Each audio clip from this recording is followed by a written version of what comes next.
오늘 엄청 재밌는 얘기 해주신다 그래가지고 저 기대 이만큼 하고 왔어요. 이만큼한 기대를 네네. 이만큼이 되지 않게 제가 아. 진짜 재밌는 얘기 해드릴 건데 네네네. 혹시 네. 하늘을 나는 자동차에 대해 생각해 본 적 있어요? 지금 기대치가 이렇게 떨어지고 있는데 하늘을 나는 자동차 뭐 생각해봤자 영화에서 많이 나오니까 옛날 뭐 아니, 미래 제가 지향적 그런 늦었다고 이 얘기를 하늘을 나는 자동차를 꿈꾸고 이런 얘기를 하는 게 아니에요. 오시는 길에 나 하늘 날고 싶다 이러신 거 아니죠? 그게 아니고 아, 네. 실제로 강남에서 김포공항까지 10분, 강남에서 여의도까지 15분 이렇게 강남에서 끊을 수 있다는 거죠. 10분이요? 네, 그게 가능해요? 가능하다는 얘기입니다. 네. 한번 더 얘기를 들어봐야 될 것 같은데. 네, 네. 조금 더 얘기해 드리면 네. 이게 기업들이 실제로 이렇게 시간을 단축할 수 있는 기술을 위해서 돈을 엄청 쓰고 있는데 네네. 업계에서는 이걸 UAM, UAM. 영어로 어반 에어 모빌리티라고 해요. 어반 에어 모빌리티. 도심 하늘을 날아다니는 교통수단이라는 그 뜻이에요. 네네. 네.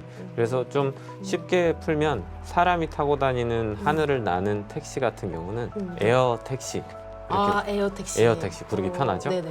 그리고 또 이제 물건도 이 하늘을 나는 드론을 통해서 물건도. 택배를. 네. 택배를. 그렇죠. 로켓 배송보다 더 상위급의 그 배송 맞아요. 속도겠네요. 제트 배송이 말뿐이 아니라 실제로 이루어진다는 거예요. 신기하죠? 네, 이렇게 앞에서 이렇게 장황하게 설명을 해주셨는데 뭔지 일단 대충 알 것 같아요. 너무 실현이 된다면 너무 좋겠죠. 근데 사실 현실적으로 좀 와닿지 않은 부분이 좀 많아서 그렇죠. 근데 그 부분에 대한 디테일한 좀 저를 좀 약간 설득하셔야 될 것 같은데. 그런 의심을 풀어드리기 네, 위해서 네, 제가 네. 말씀드리면 네. 11일에 실제로 11일에? 우리가 아는 SK텔레콤 네. 그리고 한화 계열사 한화시스템 네. 또 한국공항공사 이런 네. 기관들이 뭉쳐가지고 네. 실제로 에어택시를 김포공항 상공에서 3분 동안 운전을 하고 착륙하는 시행에 성공을 했어요. 실제로 11일 날요? 네, 이런 것도 제가 찾아봅니다. 찾아보시면 네네네. 영상이 바로 나올 겁니다. 사진도 많이 나오고 오, 진짜 있네? 네 있죠. 2시간 전에도 기사가 하나 떠 있네요. 맞아요. 자세를 다시 고치 않고 네, 더 얘기해 주세요. 네, 이제 조금씩 흥미가 생기시죠. 네네네. 네. 실제로 이렇게 UAM에 관련된 기술들이 네. 굉장히 많이 발전을 하고 있어서 활주로가 필요 없는 네. 활주로가 필요 없는. 활주로가 필요 없고 네. 또 고속버스 터미널처럼 네. 이 거점 도시마다 터미널들이 생겨서 도시 한복판에요? 네, 공항이 아니고? 공항이 아니고 네. 그래서 버스에서 에어택시로 에어택시에서 지하철로 환승이 가능해진다는 겁니다. 아무래도 활주로가 없으니까 그 자리에서 바로 이렇게 뜬다는 말씀이시잖아요. 그렇죠. 그러면 훨씬 더 이용하기는 편하겠네요. 말 그대로 환승도 쉬워지겠고? 맞아요. 호라. 오랫동안 네. 비행기를 기다리는 것처럼 에어택시를 탄다면 그쵸. 아무리 시간이 짧아도 네. 아무도 타지 않겠죠. 많이 안 타죠. 네, 그래서- 굳이 그 10분을 이용하겠다고 1시간을 기다리고 바보가 아닌 이상. 맞습니다. 네. 바로 그 점을 착안해서 네. 헬기처럼 수직으로 떠서 바로 이동을 할 수 있게끔 최대한 빠르고 편리하게 또 안전과 소음에도 신경을 써서 기업들이 기술 개발에 열중을 하고 있죠. 안전과 소음. 안전과 소음 뭐 활주로가 필요 없고 기다리는 시간도 단축되고 정말 그 말 그대로 바로바로 택시 버스처럼 이용이 된다면 맞아요. 이건 정말 엄청난 수단이 되겠는데요, 교통수단이? 네, 바로 이 UAM이 네. 언제쯤 될 것 같아요? 제가 살아있는 동안 가능한 거죠? 지팡이 짚고 이용하는 약간 그런 거를 상상하고 있었는데. 정부에서는 네. 2025년을 원년으로 삼겠다고 했어요. 2025년이요? 25년. 지금 곧 2022년인데? 네, 제가 마흔이 되기 전에 된다는 겁니다. 이렇게 가까운 미래에 네. 가능하다고요? 이게 2025년에 바로 막 수십 대가 떠다니는 건 아니고 네네. 2025년부터 한두 대씩 이제 상용화를 시작하겠다는 건데 네. 그래도 굉장히 가까운 시일이죠. 그쵸, 엄청 가까이인데요? 그리고 또 한 가지 의문점 하나.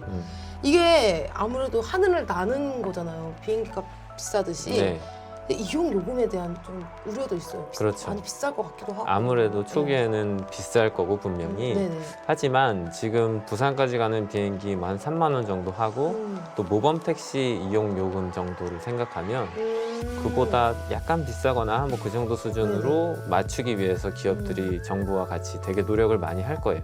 그래서 가격 얘기가 사실 아직 나오고 있지는 않지만 네네. 그 정도로 조성이 되겠다는 네. 생각을 해주시면 되지 않을까 싶습니다. 약간 진짜 터무니없는 가격대만 아니면은 솔직히 김포 강남 10분이면 너무 너무 매력적이죠. 급한 상황에 무조건 이용할 수밖에 없을 것 같기는 해요. 맞아요.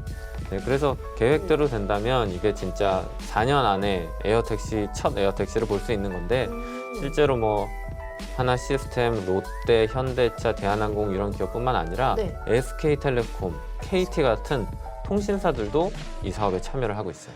아까 전에도 그 SK텔레콤 말씀하셨을 때 뭐 교통공사 뭐 하나까지는 그렇다 쳐도 왜 이 에어택시 UAM 사업에 통신사가 왜 끼는 거지? 약간 그 생각도 조금 하긴 했거든요. 통신사가 진짜 중요한 게 이 네, 교통에도 교통 신호가 있잖아요.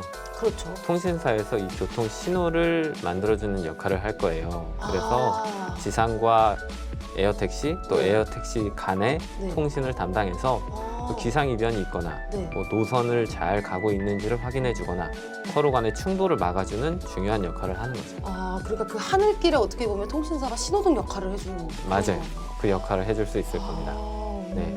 바로 이해가 됐습니다. 아무래도 신호등은 하늘에 있을 수가 없으니까. 그렇죠. 아. 진짜 하늘에 신호등을 둥둥 띄워두기까지는 시간이 너무 오래 걸릴 네. 것 같으니까. 네.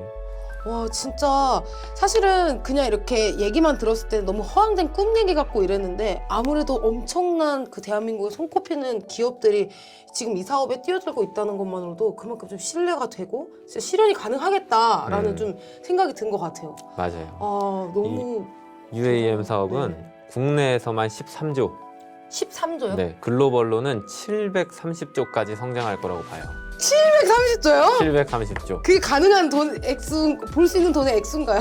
볼 수 없는 돈이죠. 머릿속으로 생각하기도 벅찬 액수인데 하지만 이렇게까지 성장할 거라고 이제 업계에서 내다보고 있기 때문에 네. 이 장기적으로 보고 투자를 하실 분들이라면 이 UAM 관련된 기업들, 아까 말씀드렸던 대기업뿐만 아니라 네. 부품들을 생산하거나 관련 시스템을 만드는 작은 기업들에도 눈여겨보시고 투자를 하신다면 네, 좋은 장기 투자가 될 수 있을 거라고 생각합니다. 와, 이 가까운 예로 그 전기차 얘기 처음 나왔을 때 진짜 코빵했거든요. 지금 근데 테슬라 맞아요. 엄청 많이 보이고 있거든요, 엄청 도로에. 보이죠. 약간 그렇게 될 수 있다라는 그렇죠. 그런 거네요. 맞아요. 네, 여러분들 오늘 제가 엄청난 기대치, 처음에 기대치가 좀 떨어졌는데 기자님께서 엄청난 얘기를 해주셨습니다. 여러분들도 이 UAM, 이 사업에 대해서 관심을 가지고 좀 찾아보시면 좋은 정보가 될 것 같다라는 그렇죠. 생각이 듭니다. 맞아요. 네, 오늘 영상 흥미롭고 재밌게 보셨다면 구독과 좋아요. 알람 설정까지 알람 설정까지. 네, 꼭 부탁드리겠고요. 부탁드립니다. UAM에도 관심 많이 가져주시면 너무 좋은 주식 정보가 될 것 같습니다. 그럼 여기서 인사드릴까요? 안녕. 다음 주에 네, 뵐게요. 커피 얻어 먹으러 가야 됩니다. 지각쟁이한테. 안녕. 안녕.